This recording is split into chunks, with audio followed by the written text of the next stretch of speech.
Hey everyone, welcome back to Aseens. So in today's video we will be talking about sex determination, the very last topic in the hereditary portion. So after sex determination comes your evolution part. Okay, so in this particular video we are going to only talk about sex determination. So what do you mean by sex determination? Okay, how actually an organism becomes a female or a male, or what factors are deciding the organism to be a male or a female? So that is what we are going to see. So the factors which are responsible for sex determination can be two. Okay, the first one might be environmental and the second one might be the genetic. Environmental is only common in certain, the lower organisms, that is like turtle. Okay, so in this case what happens is the surrounding temperature will actually decide whether the organism has to be a female or a male. Okay, so it has got nothing to do with the genetic combination. So everything is based on the temperature, okay, the environment where the eggs are laid. Okay, depending upon that the male or female portion will be decided. Now for the second part, that is your genetic part, like in case of us and all the male and female consisting organisms where you can find a male and a female separately. So in such organisms what happens is it's completely determined by chromosomes, that is sex chromosomes. Okay, so what are the sex chromosomes? Let me just give you an idea. Human beings, let's just talk about human beings and no other organisms, because it becomes very much easier for us to understand when it is related to us. So we human beings, okay, we have got cells, we have got DNA, right? We have already studied about it, that our cell consists of a nucleus, and inside the nucleus we have got our DNA. So this DNA is actually present, during cell division and all, they become chromosomes, like this kind of structures. Okay, so this kind of X-like structures, we call them as chromosomes. They are nothing but the condensed DNA. It's like when your DNA shrinks, okay, from the normal position, it becomes this chromosomes. So we have got 46 such chromosomes in each of our cell. So every cell of our body consists of 46 chromosomes. Okay, so these chromosomes are in pairs, they are not single. Okay, they exist in pairs. So 46, if I divide it based on pairs, that means they are going to be 23 pairs. Okay, so 23 plus 23 is 46, right? So one pair consists of 2 chromosomes. Now among these 23 pairs, 22 pairs is related to the somatic portion, that is your body cells.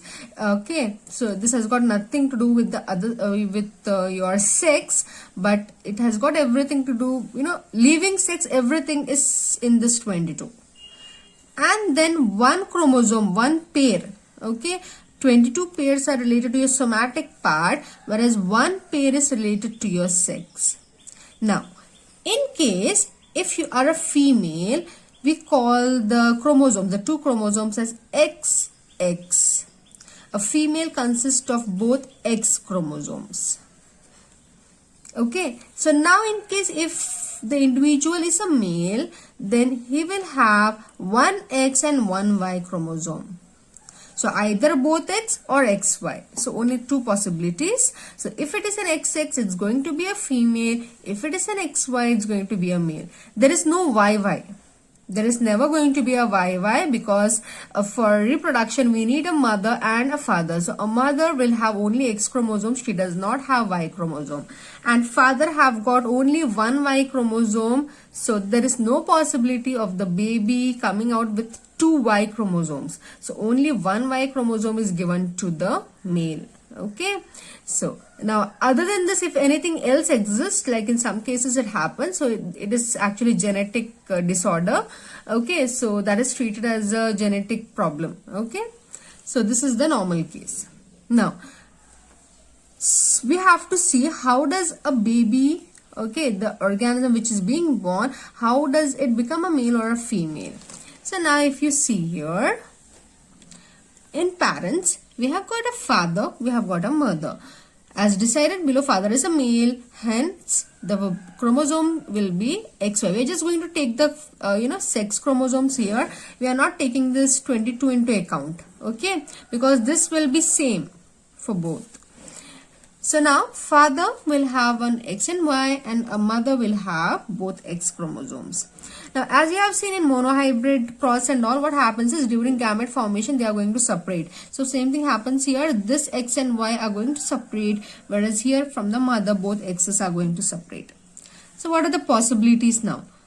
This father's X and mother's X, father's X and mother's X. So it's like this one, this first father's first gamete is crossing with both of mothers. We are just seeing the possibility. This can cross with this, the first one, or this can cross with the second one. Okay, and once again the second chromosome of father, the second sex gamete, it's going to cross with the first one. See here, this XY, and then it can be crossed with the second one as well. So possibility are 50-50. As you can see here, X stands for a female, that is they're going to have a daughter in this case, if at all it's the father's X chromosome is combining with the mother's X chromosome. So it's going to be female. If at all father's Y chromosome is involved, then we are going to get male, that is a son is going to be born, and again here 50% probability is there. So what depends here is what chromosome or what gamete of fathers is actually fusing with the mother's gamete. Mother cannot give a Y chromosome, she has got only X chromosomes. Okay, so whether it is a daughter or whether it is a son, she is going to give only the X chromosomes. Okay, whereas the father is the one who decides the sex of the chromosome depending upon which gamete of the father is fertilizing. If at all father's X chromosome is involved, X gamete is involved in fertilizing, obviously a daughter will be born. If in case father's Y gamete is going to fertilize, then that is when a son will be born. So it is solely depending upon the father's gametes and not the mother's gamete whether a son or a daughter is being born. Okay, so that is about your sex determination. Okay, so here your heredity topic ends. In case if you have got any doubts related to this topic, you can just leave a comment at the bottom and I'll get back to you as soon as possible. Thank you for watching.